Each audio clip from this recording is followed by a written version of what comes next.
in support of Moldova's implementation of the association agreement. Today, as it was said, we sign 3 financing agreements to allow for implementation of programs worth 787 million lei. We are glad to see that one of the priorities of Prime Minister Sandu's government is to fight corruption and to ensure Moldovan institutions are transparent, accountable, and they deliver to the citizens. On the subject of corruption, 3 Moldovan banks were essentially robbed of over $1 billion.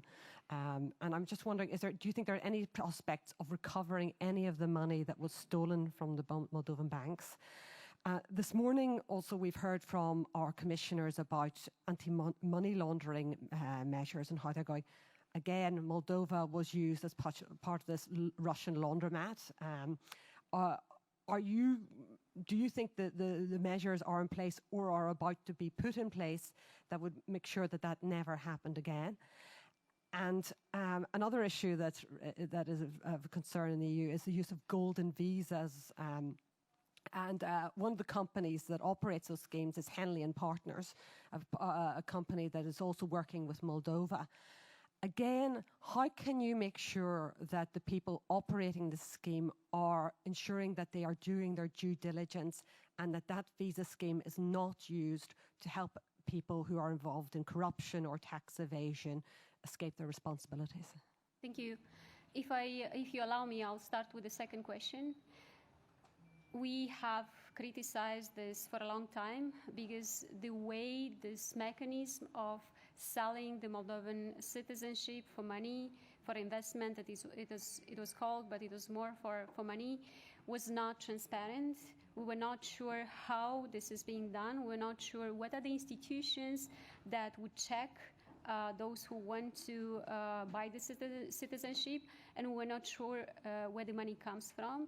So the decision of the current parliament was to cancel it, and this is what the parliament has been working now. This is going to be cancelled in a few days because we need to have strong institutions before we can talk about something like that. On the broader issue, and then of course we didn't want to undermine our free visa regime with Europe, and that was also one of the reasons. On the bigger issue of corruption, this is the biggest challenge. We have to build institutions. At the same time, we have to show progress on investigating the biggest corruption cases. So these 2 processes have to go in parallel because we can't wait longer. The banking sector fraud has been discovered 4 years ago. No one single cent has been recovered so far. No one single person has been punished.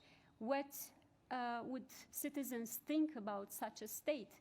So on one hand, we have the reports of an investigative company, international investigative company, and we have some information. On the other hand, our prosecution doesn't seem to move very quickly on this issue.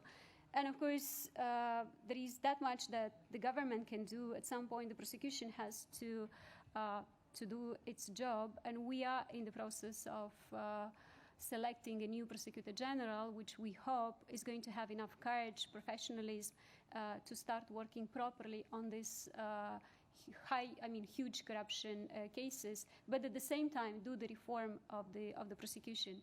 We have been discussing, including 2 days ago, we had a workshop in the country with people from the regions, trying to understand what's the best approach in terms of building these anti-corruption institutions. And we have to recover the assets, the stolen money. I understand that time has passed, and this is going to be extremely difficult because money has changed pockets many times since then.